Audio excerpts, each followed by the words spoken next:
Hi, my name is Amy Goodman. I'll play part 2 of my recent conversation with writer Chris McGreal as the show ends. From the end of apartheid until 2002, McGreal worked for The Guardian in Johannesburg. Elon Musk is a very rich person who was born in 1971 in Johannesburg, South Africa, and grew up there under the racist rules of apartheid. After Musk, he has been very close. What does Elon Musk think is a piece of work by McGreal, and how the PayPal mafia got its start in South Africa during the time of apartheid.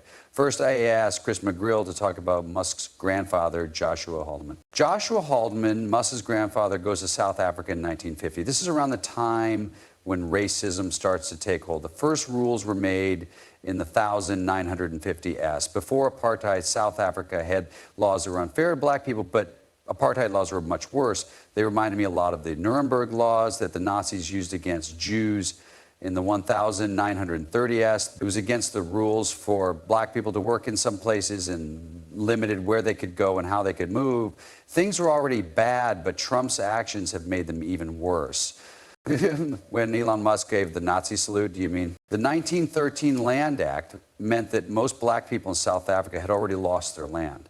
That being said, the Land Act of 1913 said that the 7 to 10% of people who were white owned more than 85% of the land. That is, apartheid rules began to be used in the 1950s. Musk came into the world. Elon Musk was born in 1971 in Johannesburg. The leader at that time was John Vorster. Also, John Vorster's past is very telling. In the 1930s, Vorster was a member of the OB, a neo-Nazi group that backed the Nazis in Germany and had ties to them. It was responsible for many crimes, including setting Jewish stores on fire in Johannesburg.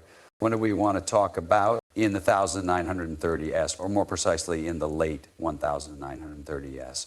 South Africa then joins the war against Hitler as a friend of Britain. That is something that the OB and the groups that support them, like Vorster and people like Vorster, are very against.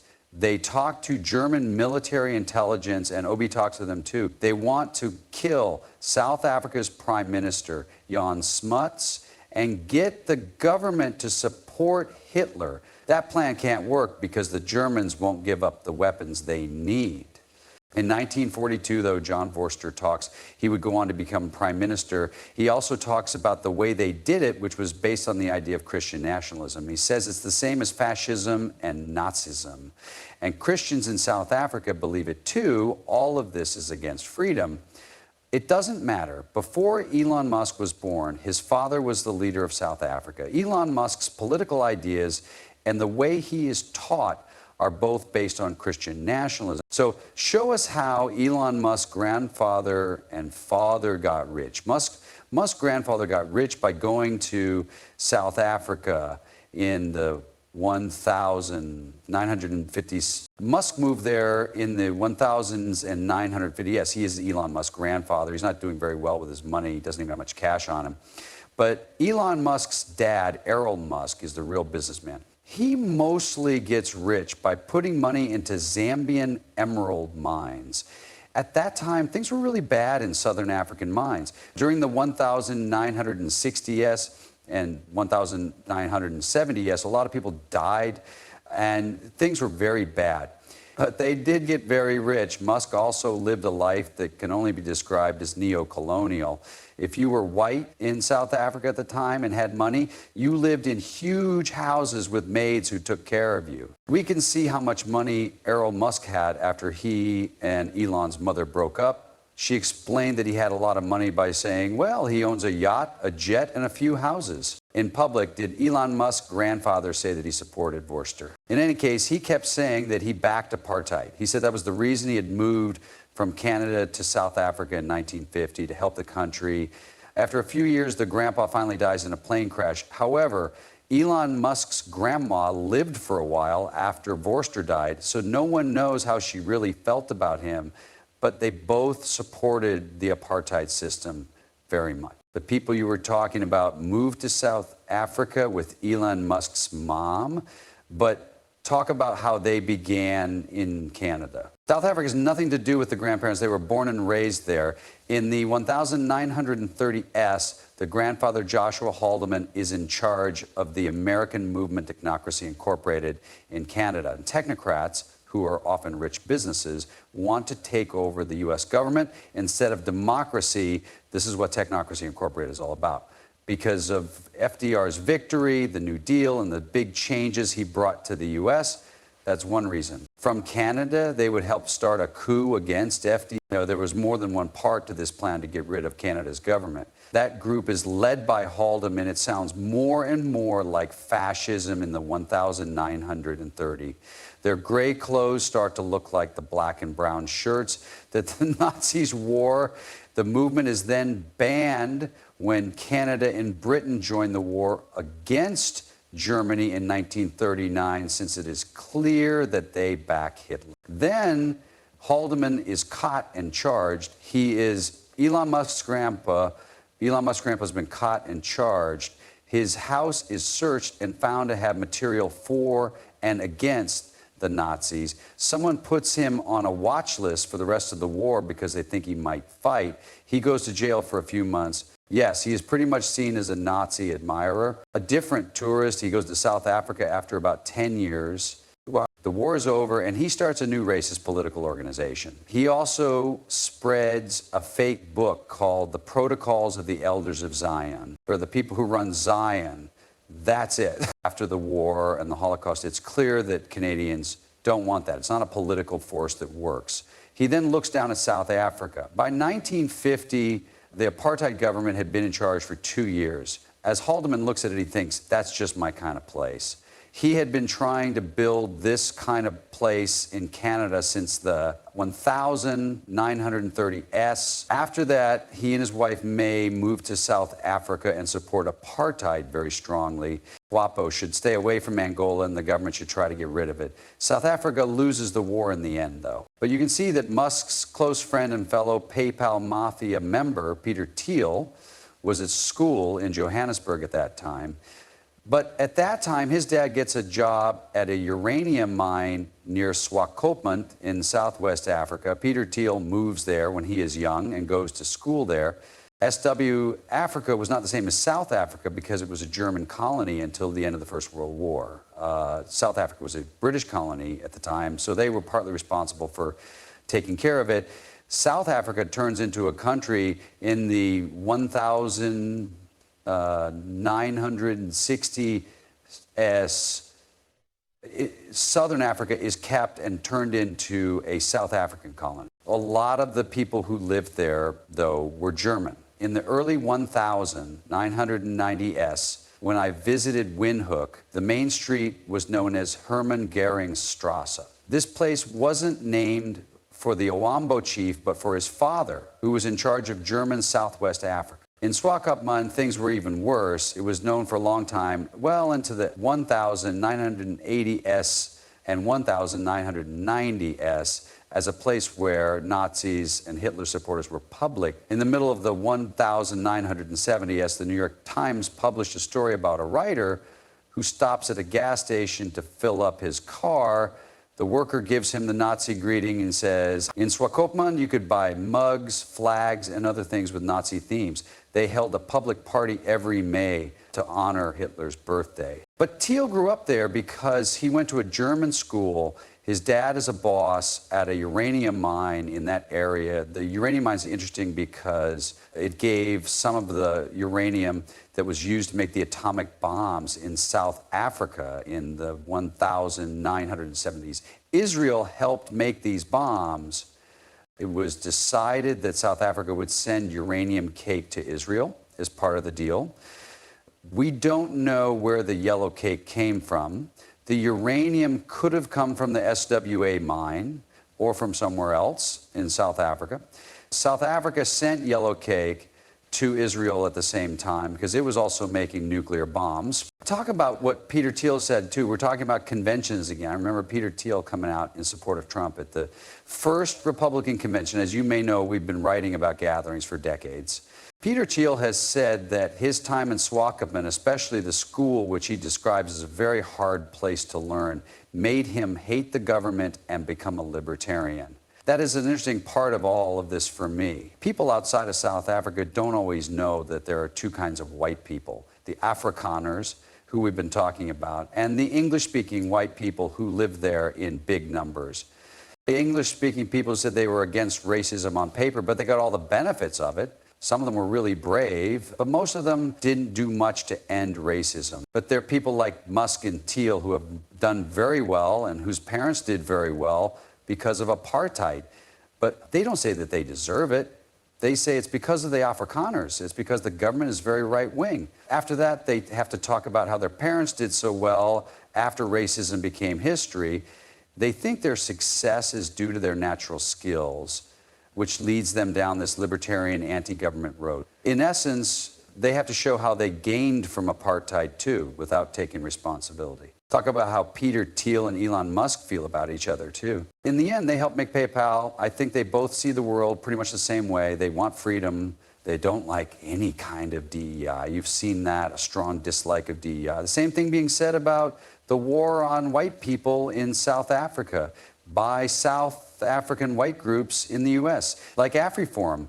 I believe Thiel agrees with this message. To sum up, I think they have a lot in common intellectually. They seem to be very close to each other. Then talk about David Sacks and what you mean by the PayPal mafia. It's strange that these men, who are some of the richest in the world, work together to create PayPal and now hang out with the president. Most people in this country probably don't get all of these connections. Yes, yes. David Sacks was born in the 1970s in Cape Town. His family moves him to Tennessee when he is 5 years old. That is, he didn't grow up with Musk and Thiel, but he did grow up in a white South African neighborhood. It's clear that he agrees with you. As you said, they're part of the PayPal mafia. All of them are rich because they built this business. They are all in charge and at the top. The project is now linked to Sacks' new job as Trump's AI and crypto czar. He did what you said and raised a lot of money for Trump. Cape Town is where he was born. From what I can tell, they all have pretty much the same idea. Of course, their success has made that even stronger. They clearly think they are smart and valuable, and that the government, in this case, the U.S. government, is blocking their progress. This was talked about in the first part. Finally, Roloff Botha joined, making the group of 4 white men of a certain age.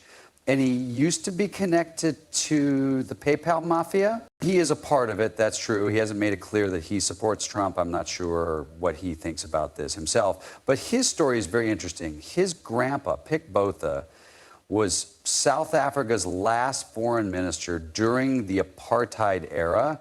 Pick's main job was to convince people all over the world, but especially in the West, that apartheid was being changed and ended. In a lot of ways, it was what was called petty apartheid, which included daily racism and segregation, was being taken down.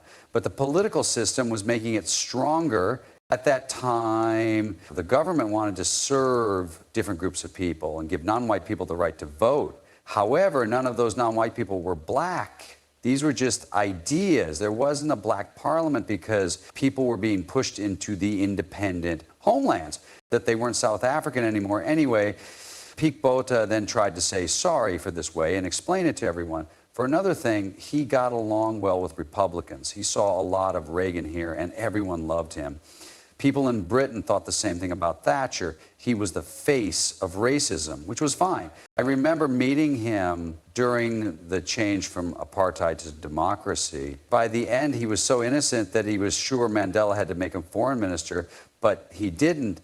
And do you think the families of these men tried to leave South Africa under Mandela. Some of them had already left. It's interesting to think about how Elon Musk quit when he was 18 years old in 1988. He could have joined the South African army at that age, just like any other white man. He might have gone to fight in the border war I was talking about in Angola against SWAPO, or he might have gone to the slums, which were having a lot of problems at the time. Also, South Africa was having a lot of trouble at that time. The country could not be run by the government because of the state of emergency. White troops were trying to keep things in order in the black areas. He left before those things had to be done. For those who don't know, Elon Musk used to run an interesting company called X.com. It was an online bank. It had merged with Confinity to form PayPal by the year 2000. After it joined in 2001, the new business was called PayPal. The guys you just named, I think Botha is a partner at Sequoia Capital, are now the most important ones. That brings us to Trump's order on Friday to cut off all help to South Africa and let white South Africans who are, quote, victims of unjust racial discrimination come to the U.S. as refugees. But it's interesting that a lot of white right-wingers say they want to stay and work to get rid of black majority rule. The Solidarity Union is led by flip-bys. We love the country, but we don't agree with the ANC. Everyone wants to leave, but we can't send Afrikaners back as refugees. We need to make South Africa a better spot to live. There is an AfriForum sign in front of them. What if Afrikaners said, no, this is our land, and we don't want to come to the United States? Right now, AfriForum is quickly taking back what it said because a lot of people in South Africa think it caused the problem. Some of you have called it treasonous, but AfriForum said there was a white murder 10 years ago, and especially in 2018, when people like Callie Creel, who was head of AfriForum, came to the United States.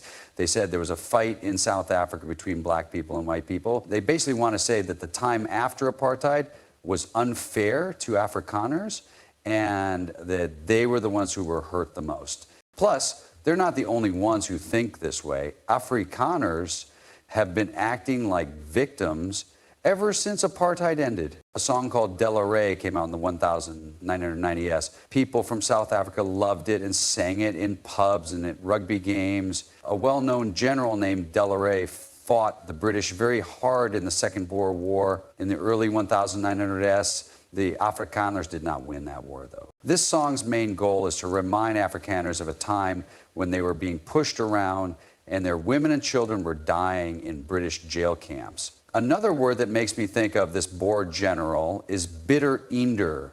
He may be losing the war, but he's going to fight until the end, even though it means he hates losing. The whole point of AfriForum is to try to change the past in this way. They want it to look like this group has been mistreated for a long time, not just by the British after apartheid broke down. They've been around for a very long time. Also, apartheid was just a way for them to stay alive. They only wanted to keep themselves and their community safe. Also, they were surprised by another effect. One of the orders that cancels aid and agreements changes the rules for farm goods coming into the U.S. Usually these goods come in duty-free to help Africa. Their own goods can no longer be taken into the U.S. duty-free because of this. There you have it. These white South African farmers who've been complaining about being treated badly will now have to pay taxes or fees. It will cost these people money, which is one reason why they're acting like it doesn't affect them. Chris McGreal works as a writer for The Guardian. From the end of apartheid until 2002, he lived in Johannesburg. Early in February, we talked about this. In the past 2 months, Trump has cut off aid to South Africa, fired the South African minister, and let white South Africans come to the U.S. as refugees because he thinks South Africa is unfairly treating its white people. Trump also just picked Leo Brent Bozell to be the next U.S. ambassador to South Africa. Bozell's son was sentenced to almost 4 years in jail for his part in the January 6th uprising before President Trump set him free. In Elon Musk's family, May Musk is his mother, not his grandma.